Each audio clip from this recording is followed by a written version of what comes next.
कि कटरा की जो एकता थी, जो युवा जो मेरे भाई थे, उन्होंने जब भूख हड़ताल नहीं छोड़ते, पूरा जम्मू बंद होना था। एक मीटिंगें नहीं होती, वार्ताएं शुरू रखो और आप माहौल बनाओ, और हम तब तक हम रोबे का काम शुरू, कोई कब्जा करना है, कोई जमीन का कब्जा है, कोई दुकान का कब्जा लगेगा, और डिव काम साहब की चेयर की भी ये इंसल्ट करेगी। वो संघर्ष समिति जो है वो फैसला करेगी किस दिन किस टाइम से वो मीटिंग रखेंगे, उसमें कटरा शामिल होगा।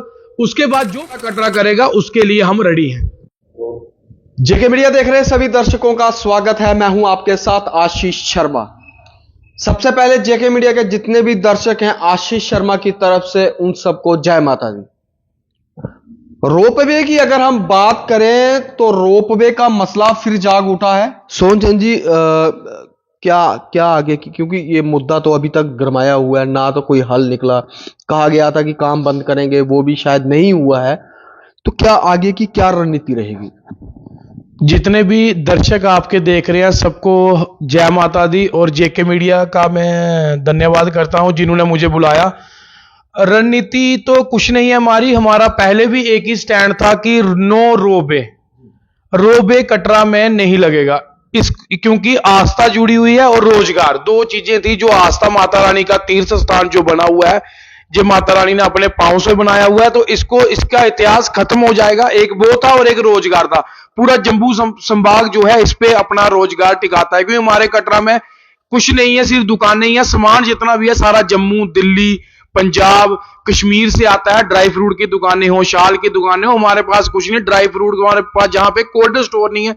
इसको लेकर हमने रोबे का जो हमारे लोगों ने विरोध किया, पहले दुकानदार, मजदूर, उसके बाद देखते देखते पूरा कटरा जहां पे आ गया।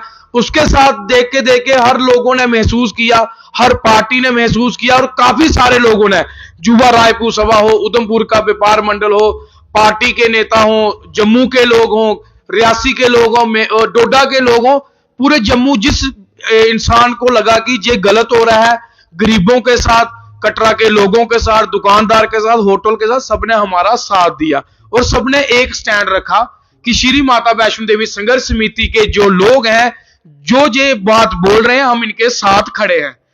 उसके बाद जब हम पीसफुल प्रोटेस्ट करते जा रहे थे, तो हमें पुलिस बोल रही थी आप चुप कर जाओ, आप घर में बैठो, आप प्रोटेस्ट नहीं कर सकते। तो हमें जेल में ले लिया।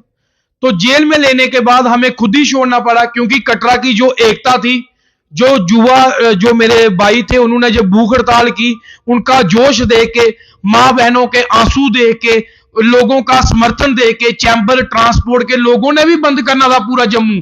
अगर जी हमें नहीं छोड़ते, पूरा जम्मू बंद होना था 1 तारीख को, जो हमें न्यूज़पेपर के माध्यम से खबरें मिलती थी। जेल में बाहर आके पता लगा कि इसमें बहुत बड़ा आंदोलन जे बन चुका था।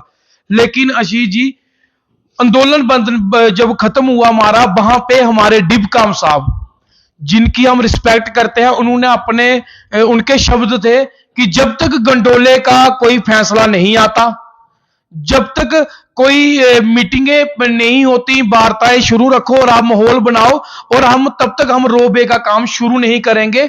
जब हम बाहर आए तो हमें खुशी हुई कि डिव काम साहब, क्योंकि हम उस चेयर की इज्जत करते हैं, उसकी रिस्पेक्ट करते हैं, हमने बोला कि हम चलो, इनकी बात हमने मानी। लेकिन थोड़े दिन से हमें पता लग रहा है कि जो काम है वो चोरी छिपे करते जा रहे हैं जी। कभी रात को इनको 12 बजे पकड़ते हैं संघर्ष समिति वाले, कभी इनको सुबह 4 बजे देखते हैं तो कुछ काम करके भाग जाते हैं। फिर भागते क्यों? कोई कब्जा करना है, कोई जमीन का कब्जा है, कोई दुकान का कब्जा है। ये रोबे नहीं लगेगा। और डिव काम साहब की चेयर की भी ये इंसल्ट कर रहा है, जो ठेकेदार रोबे का है, ये उनकी भी इंसल्ट कर रहा है। जब एक बार डिव काम साहब की चेयर ने बोल दिया, डिव काम साहब ने बोल दिया रोबे का काम नहीं लगेगा, आस्था देखी जाएगी, लोगों का रोजगार देखा जाएगा, फिर बात खत्म। अभी कोई फैसला आया नहीं है, तो वो ठेकेदार मनमानी कर रहा है वहां पे। तो हमने कल बैठक की संघर्ष समिति ने, क्योंकि हमारे घर में कोई परेशानी बन गई थी, तो मैंने कल पहली मीटिंग अटेंड की। वहां पे चर्चा यही हुई, हर व्यक्ति के अंदर रोष है। कह रहे हैं कि अगर बात ही नहीं हुई, कोई फैसला नहीं हुआ, उसके पहले क्या ये चोरी छपे कर रहा है। इसको लेकर गुस्सा है युवा में सारे। और लोग हमें पूछते हैं, लोग संघर्ष समिति को पूछते हैं, आप क्यों चुप बैठ गए? फिर इल्जाम लग जाते हैं, किसी को बोलते हैं कि आपने पता नहीं सांठ-गांठ नहीं कर ली बड़े बड़े अधिकारियों से, कहीं आपको कोई सौदा नहीं हो गया हमारे शहर का, तो बदनामी का करता। संघर्ष समिति ने बोला इस पर कड़ा फैसला लेना पड़ेगा, और जल्दी ही वो संघर्ष समिति जो है वो फैसला करेगी किस दिन किस टाइम को मीटिंग रखनी है। जैसे ही वो मीटिंग रखेंगे उसमें कटरा शामिल होगा, उसके बाद जो फैसला कटरा करेगा उसके लिए हम रेडी हैं। सोहन चंद जी, एक सवाल और पूछना चाहूंगा। आपकी रिहाई के बाद वो 31 दिसंबर की रात हमें भी याद है, उसके बाद एक हाई पावर कमेटी बनाई गई, लगातार मीटिंगों का दौर वहां पर चला गया।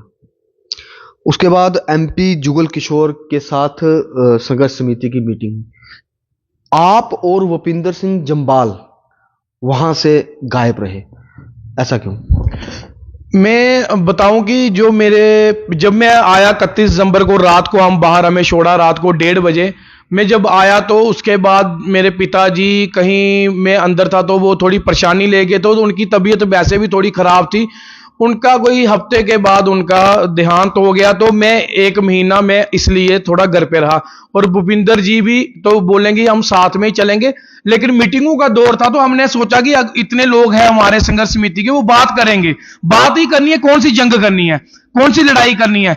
तो वो बात कर रहे थे, तो बात में अगर हम नहीं शामिल हुए तो इसमें कोई बड़ी बात नहीं है। लेकिन अगर लड़ाई लड़ेंगे, अगर हमारी जरूरत, जैसे हमने खुद इनके बोला है कि हम कल मीटिंग अटेंड की, हमने इनको बताया अगर हम बीच में नहीं आए तो उसके लिए सॉरी, क्योंकि मेरे घर में वो कह रहे थे हमें पता है। लेकिन हमें कोई ये मैं गलत फहमी दूर करना चाहता हूं कि हम डर गए हैं, हमारे को कोई डरा सकता है, नहीं। ना हम कोई नशा बेच रहे हैं, ना कोई हम गलत काम कर रहे हैं। हम अपने शहर का रोजगार, अपनी रोजी रोटी के लिए और माता रानी की आस्था के लिए लड़ रहे हैं। जेलें फिर से खुली रखे, हम नहीं डरते जेलों से। ना एडमिनिस्ट्रेशन है तो बड़ा ताकत लगाई अपनी, कई लोगों को घर में नजरबंद किया, हमारे पत्रकारों को डराया गया कि उनको नजरबंद करेंगे, हमारे लोगों को, कई लोगों को जेंट बना के भेजा गया कि उनकी भूख हड़ताल खुलवाओ, उन लोगों को डराओ उनके। लेकिन कोई नहीं डरता है। जब एकता हो जाती है ना, हमारे शहर की एकता पूरे हिंदुस्तान ने देख ली है कि शहर में जब आफत आएगी सब इकट्ठे होंगे। और देखा आपने, जो हमारे विधायक थे वो भी हमारे साथ में आए, उन्होंने बोला कि मैं भी संघर्ष समिति के साथ हूं, मैं देर में आया हूं, मैं गलती मानता हूं अपनी, लेकिन मैं साथ हूं। हर किसी को आना पड़ता है और कोई डरा डूरा नहीं है, इधर कोई किनारा नहीं किया है। जिस समय संघर्ष समिति की आवाज आएगी कि साजिशत में चलना है, हम रेडी हैं। संघर्ष समिति बोलेगी ताराकोट में जाना है जहां काम चल रहा है, हम रेडी हैं। हमने जब एक मुद्दा उठा लिया है, इसके लिए हम पीछे नहीं हटने वाले नहीं है, ना डरने वाले हैं। और हमें ये भी रिक्वेस्ट करते हैं एलजी सरकार से, डिवकाम की जो कमेटी बनी थी, पावर कमेटी, तो मैं रिक्वेस्ट करता हूं माता रानी की आस्था और रोजगार को देखते हुए ही कोई फैसला लेना। और इस ठेकेदार को समझा दो किसके कहने पे ये काम कर रहा है। डिवकाम साहब इस स्टेट में बहुत बड़ी चेयर पे बैठे हैं, लेकिन ये ठेकेदार उनकी इंसल्ट करवा रहा है, माता बहनों में रोष ला रहा है, युवाओं में रोष है, तो इसके लिए ठेकेदार के लिए काम नहीं करे, अगर बोला है तो नहीं करे। धन्यवाद सोहन चंद जी। ये थे हमारे साथ सोहन चंद जी, और बड़े ही अहम मेंबर हैं संघर्ष समिति कटरा के, और इन्होंने साफ साफ कहा, आपने सुना, कि हम रोपवे नहीं लगने देंगे और हम डरने वालों में से नहीं हैं। चाहे फिर से एक बार जेल में जाना पड़े, हम किसी से डरे हुए नहीं हैं। हम फिर बाहर आएंगे और रोपवे के खिलाफ लड़ेंगे, क्योंकि कटरा के युवा में भी पूरा रोष है और कटरा की माता बहनों में भी पूरा रोष है। फिलहाल आप कमेंट बॉक्स पर अपनी राय जरूर रखें कि क्या कटरा में रोपवे लगना कितना तक सही है। मुझे दीजिए इजाजत, मैं आपके साथ आशीष शर्मा, जेके मीडिया कटरा से।